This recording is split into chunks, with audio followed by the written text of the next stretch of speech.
ಸಮಸ್ತ ಕನ್ನಡ ನಾಡಿನ ಜನತೆಗೆ ಅಮೃತ ಮಾಡುವ ನಮಸ್ಕಾರಗಳು. ಅಮೃತ ಸವಿರುಚಿ ಚಾನಲ್ಗೆ ಸ್ವಾಗತ.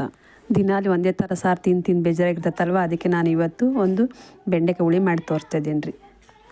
ಬೆಂಡೆಕಾಯಿ ಹುಳಿ ನೋಡಿ ಕೇವಲ 10 ನಿಮಿಷದಲ್ಲಿ ಮಾಡ್ಬೋದು. ಅಷ್ಟು ಈಸಿಯಾಗಿರುತ್ತೆ, ತುಂಬಾ ಟೇಸ್ಟಾಗಿರುತ್ತೆ. ಅದು ಹೇಗೆ ಮಾಡೋದು ಅಂತ ನೋಡ್ಕೊಂಬರೋಣ ಬನ್ನಿ. ಅದಕ್ಕೆ ಹಂಗೆ ಏನೇನು ಬೇಕಂತೆಲ್ಲ ನೋಡ್ಕೊಂಬರೋಣ ಬನ್ನಿ. ನಾನು 250 ಗ್ರಾಮ್ ಬೆಂಡೆಕಾಯಿ ತೊಗೊಂಡಿದ್ದೀನಿ. ಚೆನ್ನಾಗಿ ತೊಳೆದು ಒರೆಸ್ಬಿಟ್ಟು ತೊಗೊಂಡಿದ್ದೀನಿ ನೋಡಿ. ಈ ಥರ ಕಟ್ ಮಾಡ್ಕೊಂಡು ತೊಗೊಂಡಿದ್ದೀನಿ ನೋಡಿ. ಇಲ್ಲಿ ಒಂದು ಜಾರ್ ತೊಗೊಂಡಿದ್ದೀನಿ. ಇಲ್ಲಿ ಒಂದು ಕಪ್ಪಿನಷ್ಟು ಹಸಿ ಕೊಬ್ಬರಿ ಹಾಕ್ತಾಯಿದ್ದೀನಿ ನೋಡಿರಿ. ಒಂದು ಇಡಿಯಷ್ಟು ಕೊತ್ತಂಬರಿ ಹಾಕ್ತಾಯಿದ್ದೀನಿ. ಒಂದು ಸ್ವಲ್ಪ ಹಸಿ ಶುಂಠಿ ಹಾಕ್ತಿದ್ದೀನಿ ನೋಡಿ, ಒಂದು ಅರ್ಧ ಇಂಚಿನಷ್ಟು.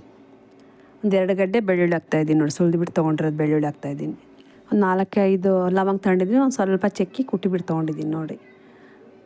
ಒಂದು ಈರುಳ್ಳಿನ ಹಾಕ್ಕೊತಿದ್ದೀನಿ ನೋಡಿ, ಹೆಚ್ಚಿಕೊಂಡು ಹಾಕ್ಕೊತಿದ್ದೀನಿ. ಒಂದು ಟೊಮೊಟೊ ತೊಗೊಂಡಿದ್ದೀನಿ ನೋಡಿ, ಹಣ್ಣಾಗಿರೋ ಟೊಮೊಟೊನ ಹಾಕ್ತಾಯಿದ್ದೀನಿ ನೋಡಿ. ಒಂದು ಸ್ಪೂನ್ ಧನಿಯಾ ಪೌಡ್ರ್ ಹಾಕ್ತಾಯಿದ್ದೀನಿ ನೋಡಿ. ಇಲ್ಲಿ 2 ಸ್ಪೂನು ರೆಡ್ ಚಿಲ್ಲಿ ಪೌಡ್ರ್ ತೊಗೊಂಡಿದ್ದೀನಿ.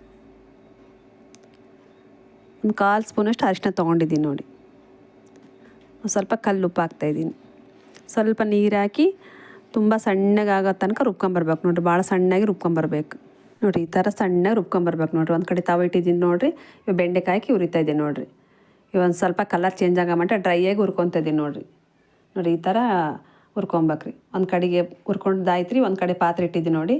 ಒಲೆ ಹಚ್ಚಿದ್ದೀನಿ, ಪಾತ್ರೆ ಇಟ್ಟಿದ್ದೀನಿ, ಎಣ್ಣೆ ಹಾಕಿದ್ದೀನಿ. ಎಣ್ಣೆ ಕಾದಿದೆ. ಇವು ಸ್ವಲ್ಪ ಸಾಸಿವೆ ಹಾಕ್ತಾಯಿದ್ದೀನಿ ನೋಡಿರಿ. ಅದು ಚಟಪಟ ಅಂತ ಸಿಡಿಬೇಕು ರೀ. ಒಂದು ಸ್ವಲ್ಪ ಜೀರಿಗೆ ಹಾಕ್ತಾಯಿದ್ದೀನಿ ನೋಡಿ. ಇಲ್ಲಿ ಒಂದು ಈರುಳ್ಳಿ ಹಚ್ಕೊಂಡಿದ್ದೀನಿ ನೋಡಿ. ಸ್ವಲ್ಪ ಹೆಚ್ಚಿಗೆ ಹಾಕಿದ್ರೆ ಕೂಡ ಟೇಸ್ಟ್ ಆಗಿರ್ತೈತೆ ರೀ. ನಾನು ಇಲ್ಲಿ ಒಂದು ದೊಡ್ಡ ಈರುಳ್ಳಿ ಹಾಕಿದ್ದೀನಿ ನೋಡಿರಿ. ಅದನ್ನ ಸ್ವಲ್ಪ ಕಲರ್ ಚೇಂಜ್ ಆಗೋ ಮಟ್ಟ ಒಂದು 30 ಸೆಕೆಂಡ್ ಆದ್ರೂ ಫ್ರೈ ಮಾಡ್ಕೊಬೇಕ್ರಿ ಅದನ್ನು. ನೋಡಿ ಸ್ವಲ್ಪ ಕರಿಬೇವು ಹಾಕ್ತಾಯಿದ್ದೀನಿ. ಅದು ಕೂಡ ಸ್ವಲ್ಪ ಅದರೊಳಗೆ ಕೈ ಆಡ್ಬೇಕು ನೋಡಿರಿ. ಇವಾಗ ಇಲ್ಲಿ 2 ಟೊಮೊಟೊ ಹಾಕಿದ್ದೀನಿ ರೀ. ನಾನು ಸಣ್ಣದಿತ್ತು 2 ಹಾಕಿದ್ದೀನಿ. ನಿಮ್ಮ ದೊಡ್ಡದಿದ್ರೆ 1 ಹಾಕ್ಬೋದು ರೀ. ಅದು ಕೂಡ ಒಂದು 20 ಸೆಕೆಂಡ್ ಆದರೂ ತಿರುಗಿಸ್ಬೇಕ್ರಿ. ಇವಾಗ ನಾವು ರುಬ್ಕೊಂಡು ಇಕ್ಕೊಂಡಿದ್ನಲ್ರಿ ಮಸಾಲ, ಅದು ಹಾಕ್ತಾಯಿದ್ದೀನಿ ನೋಡಿ. ನಮ್ಮ ಚಾನಲ್ಗಿನ್ನ ಯಾರೆಲ್ಲ ಸಬ್ಸ್ಕ್ರೈಬ್ ಮಾಡಿಲ್ಲ ಪ್ಲೀಸ್ ಸಬ್ಸ್ಕ್ರೈಬ್ ಮಾಡ್ಕೊಳ್ರಿ. ನನ್ನ ವೀಡಿಯೋನ ಆದಷ್ಟು ನೋಡಿ ಎಲ್ಲರೂ ಲೈಕ್ ಮಾಡಿರಿ. ಇವಾಗ ನೋಡಿರಿ, ಆ ಮಸಾಲೆ ಹಾಕಿದ್ದಾನೆ ಎಲ್ಲದು ಒಂದು ಸರಿ ಎಣ್ಣೆ ಬಿಡೋ ತನಕ ಫ್ರೈ ಮಾಡ್ಕೊಬೇಕು ನೋಡಿರಿ. ಇದಕ್ಕೆಲ್ಲ ಆಲ್ರೆಡಿ ಉಪ್ಪು, ಅರಿಶಿನ, ಖಾರ ಎಲ್ಲ ಹಾಕಿದ್ದೀನಿ ನೋಡಿರಿ. ಸ್ವಲ್ಪ ಅದನ್ನು ಒಂದು ಕೈ ಬಿಡ್ಲಾರ್ದಂಗೆ ತಿರುಗಿಸ್ಬೇಕ್ರಿ. 1 ಸರಿ 2 ಸರಿ ತಿರುಗಿಸಿದ್ರೆ ಕೈ ತಳೆ ಹಿಡಿಯೋದಿಲ್ಲ. ಅದಕ್ಕೆ ಸ್ವಲ್ಪ ದಪ್ಪನ ಪಾತ್ರೆನೇ ತೊಗೊಂಡಿದ್ದೀನಿ ನೋಡಿ. ಈ ಜಾರಿಗೆ ಸ್ವಲ್ಪ ನೀರು ಹಾಕಿ ಹಾಕ್ತಾಯಿದ್ದೀನಿ ನೋಡಿ. ಅದನ್ನು ಕೂಡ ಸ್ವಲ್ಪ ತಿರುಗಿಸಿದ್ರೆ ಆಯ್ತು ರೀ ಹುಳಿ. ಅದನ್ನೆಲ್ಲ ಮಸಾಲೆ ಎಲ್ಲ ಬೆಂಡೆಕಾಯಿ ಹುಳಿ ಅಂತ ತುಂಬಾ ಚೆನ್ನಾಗಿರ್ತೈತೆ ರೀ. ನೋಡಿರಿ, ನಮಗೆ ಸ್ವಲ್ಪ ಹುಳಿ ಅಂತ ಸ್ವಲ್ಪ ನೀರು ಸ್ವಲ್ಪ ಇರಬೇಕಲ್ವಾ, ಅದಕ್ಕೆ ಸ್ವಲ್ಪ ನೀರು ಹಾಕೊಂತಿದ್ದೀನಿ ನೋಡಿ. ಒಂದು 2 ಗ್ಲಾಸಷ್ಟು ನೀರು ಹಾಕೊಂತಿದ್ದೀನಿ ನಾನು. ನಿಮಗೆ ನೋಡ್ಕೊಂಡು ಎಷ್ಟು ಬೇಕು ನೋಡ್ಕೊಂಡು ಕನ್ಸಿಸ್ಟೆನ್ಸಿ ಹಾಕ್ಕೊಳ್ರಿ. ಒಂದು ಕುದೀತೈತೆ ನೋಡಿರಿ. ಕುದಿಯೋಕೆ ಮುಚ್ಚಿಟ್ಟಿದ್ನಲ್ವ, ಕುದೀತೈತೆ ನೋಡಿರಿ. ನೋಡಿ ಚೆನ್ನಾಗಿ 3-4 ನಿಮಿಷ ಕುದಿಬೇಕು ರೀ. ಇವಾಗ ಹುಣ್ಸೆಹಣ್ಣು ತೊಳ್ಕೊಂಡು ಇಟ್ಕೊಂಡಿದ್ದೀನಿ, ನೆನೆ ಹಾಕಿದ್ನಲ್ಲ, ಅದು ಹುಳಿ ಹಿಂಡಿತಾ ಇದ್ದೆ ನೋಡಿರಿ. ಒಂದು ನಿಂಬೆಹಣ್ಣು ಗಾತ್ರದಷ್ಟು ಹುಳಿ ನೆನೆ ಹಾಕಿದ್ದೀರಿ ನಾನು ಹುಣ್ಸೆಹಣ್ಣನ್ನ, ಅದನ್ನ ಹಿಂಡಿತಾ ಇದ್ದೀನಿ ನೋಡಿರಿ.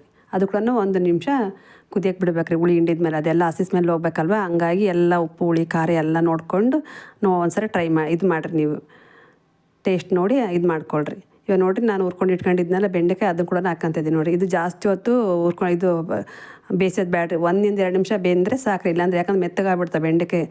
ಒಂದು ಸರಿ ಮೇಲೆ ಕೆಳಗೆ ಅದು ಕುದೀತಂದರೆ ಸ್ಟವ್ ಆಫ್ ಮಾಡಿಬಿಡ್ಬೇಕ್ರಿ ಇದನ್ನು. ನೋಡಿ ಸ್ವಲ್ಪ ಮೇಲೆ ಕುದೀತೈತಲ್ವ, ಮೇಲೆ ಸ್ವಲ್ಪ ಕೊತ್ತಂಬರಿ ಹಾಕ್ತಾಯಿದ್ದೀನಿ ನೋಡಿರಿ.